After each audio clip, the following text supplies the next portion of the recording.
അവസാന ബലിയും പൂർത്തിയാക്കി പാപ്പ യാത്രയായി. തൻ്റെ ജീവിതത്തിൻ്റെ അവസാന ശ്വാസം വരെ ദൈവത്തിന് വേണ്ടിയും അവസാനം ഉദ്ധിതനായ ക്രിസ്തുവിനോടൊപ്പം സ്വർഗസന്നിധിയിലേക്കും പ്രിയപ്പെട്ട പാപ്പ പോകുമ്പോൾ നമുക്കെല്ലാവർക്കും ഒരുപാട് വേദനയുണ്ട്.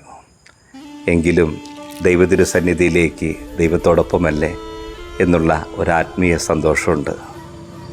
സുവിശേഷം മുഴുവൻ ജീവിതത്തിലേക്ക് പകർത്തി എഴുതി അത് നമ്മുടെയൊക്കെ ജീവിതങ്ങളുടെ മുമ്പിൽ തുറന്നു വെച്ച വലിയ ഇടയൻ, കരുണയും എളിമയും എന്താണെന്ന് ലോകത്തെ ജീവിതം കൊണ്ട് പഠിപ്പിച്ച വലിയ ശ്രേഷ്ഠ പുരോഹിതൻ. എന്നും വിശുദ്ധ കുർബാനയിലൊക്കെ നമ്മൾ കൈവിരിച്ച് പ്രാർത്ഥിക്കും റോമായിലെ ഫ്രാൻസിസ് പാപ്പായ്ക്ക് വേണ്ടി. ജീവിതത്തിൽ ഒരിക്കൽ പോലും ചിലപ്പോൾ നമ്മളൊക്കെ ടി വിയിലോ മാധ്യമങ്ങളിലോ മാത്രമേ പാപ്പയെ കണ്ടിട്ടുള്ളൂ. പക്ഷേ ഒരു വലിയ ഹൃദയത്തിൻ്റെ അടുപ്പം നമുക്കുണ്ട്.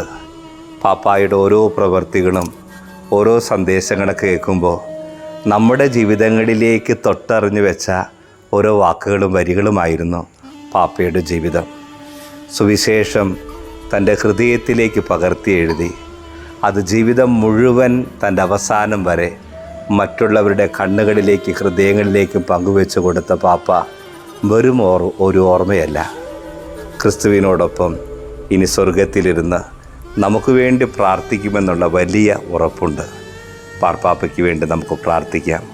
ദൈവതിരുസന്നിധിയിലായിരിക്കുന്ന മാർപ്പാപ്പയിലൂടെ അനേകായിരങ്ങൾ അനുഗ്രഹങ്ങൾ പ്രാപിക്കാൻ വലിയ കൃപയും നിറവുമുള്ള ഞങ്ങൾക്ക് വേണ്ടി ഇന്നലെ വരെ പ്രാർത്ഥിച്ച ആത്മാവിന് ഈശോയുടെ വലിയ അനുഗ്രഹത്തിൻ്റെ നീരുറവയായി പാപ്പയെ ചേർക്കണമെന്ന് നമ്മൾ ലോകം മുഴുവൻ പ്രാർത്ഥിക്കുന്ന ഒരു സമയം കൂടിയാണ്.